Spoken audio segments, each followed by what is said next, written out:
The shell struck behind us, 20 feet away. We had been saved by the earthen embankment of the hedgerow. It was the next day before my ear returned to normal. A minute later, a soldier crouching next in line, a couple feet away, turned to me and asked, "Are you a war correspondent?"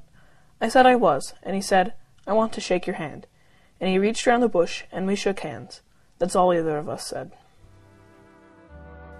World War II was one of the largest conflicts in the history of the world.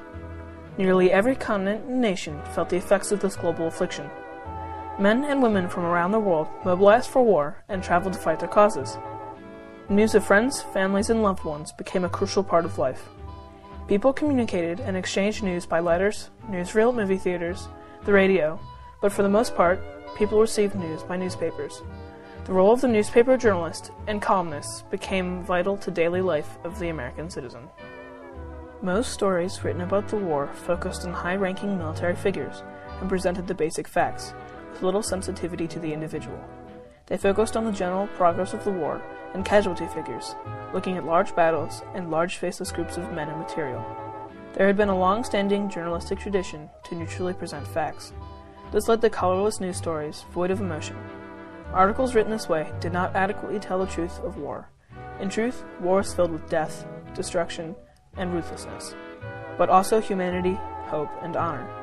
Simply giving facts does not tell this complex truth.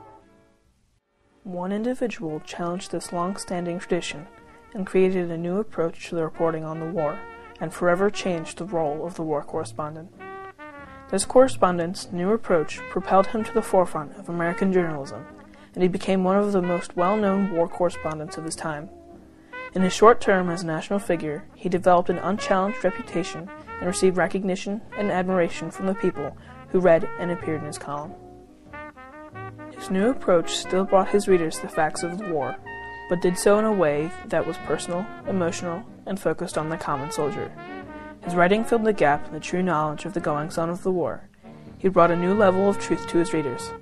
Amongst the many others who reported on the war, none could tell the story of the soldier as he could.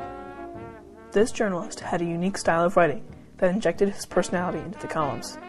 He wrote in simple, everyday language that was accessible to the common citizen. This made his column more personal, as if the reader was talking to a friend or neighbor. To readers, he became an indirect link to fathers, brothers, husbands, and sons fighting in a far-off war. Most importantly, people felt that he was their friend, Ernie Pyle. Ernest Taylor Pyle was born in 1900 in the small agricultural community of Dana, Indiana. He grew up on a small and humble family farm. However, Ernie was not satisfied with the predictable rhythms of farm life and longed for more. After a neighbor signed up to fight in World War I, Ernie also wanted to fight for his country and escape the drudgery of the family farm. However, his parents refused to give permission to enter the military and insisted that he complete high school. After graduating from high school, he entered the Navy Reserve, but the armistice was signed and ended the war before he was shipped out to Europe. After leaving the Navy Reserve, he attended Indiana State for 3.5 years, but dropped out just before he would have gotten his journalism degree, to take a reporting job at a local paper by the name of La Porta Herald. After a few years, he was offered a position at the better-known Washington Daily News. He became a copy editor and wrote an aviation column, where he honed his skills in writing. The important skills he learned were that it was necessary to be completely involved in your subject matter, to become a member of the group yet still write as a reporter, and that his naturally quiet and shy personality helped people open up to him. When World War II broke out in Europe, Pyle went to England to report on the Blitz. Ernie finally got the opportunity he had been waiting for. His column covering the conflict was well publicized and read by many. Even the president's wife, Eleanor Roosevelt, wrote an article in the magazine My Day. I don't know whether any of you are reading about Ernie Pyle's trip to England with as much interest as I am, but I have read everything since he left. Ernie went on to report in nearly every theater of the war, including North Africa, the invasion of Italy, the Normandy landings, and then went to the Pacific. His Ernie Pyle stand was ideological. He believed that reporting on the common soldier was just as important as reporting on the leaders, and that telling deeply moving, unvarnished stories of individuals conveyed a greater truth about the war. Ernie Pyle stated, "I love the infantry, because they are the underdogs. They have no comforts, and they even learn to live without necessities. And in the end, they are guys war cannot be won without." While Pyle knew about the larger picture of the war, he He chose to cover the war through the eyes of the average soldier.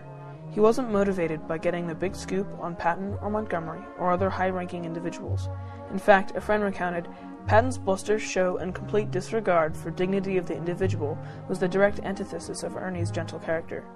He thought of himself as a common person, and he could identify himself with the common soldier.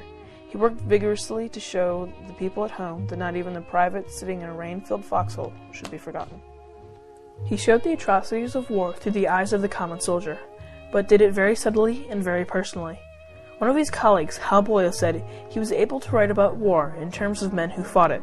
He had a down-to-earth quality that gave him a deep understanding and quality of the GI. Grove Patterson, editor of the Toledo Blade, once said, "When the war is over, I predict it will be found that Ernie Pyle wrote the most beautiful lines that came out of the whole dark and bitter conflict. His story of dead men coming down the hill is the most beautifully written newspaper story I have ever read." Then the first man squatted down, and he reached down and took the captain's hand, and he sat there for a full 5 minutes, holding the dead hand in his own, looking intently into the dead face, and he never uttered a sound all the time he sat there. Finally, he put the hand down. He reached up and gently straightened the points of the captain's shirt collar, and then he sort of rearranged the tattered edges of his uniform around the wound, and he got up and walked away down the road, in the moonlight, all alone. He brought out the small acts of bravery and kindness that not many other reporters would have even considered unless the general was involved. He would bring the full truth of the front lines to the home front for anyone willing to read his column. He would bring out the small personal details in the life of the soldier so that when someone at home would read it, they would say, "That's what my son does."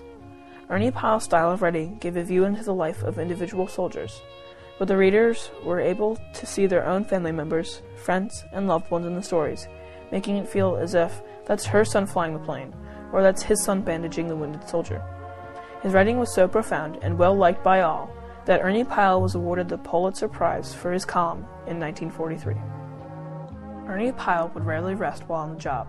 He would only slow down to sleep or type his stories. He would move after only a couple weeks to a new group of soldiers, leaving many friends behind.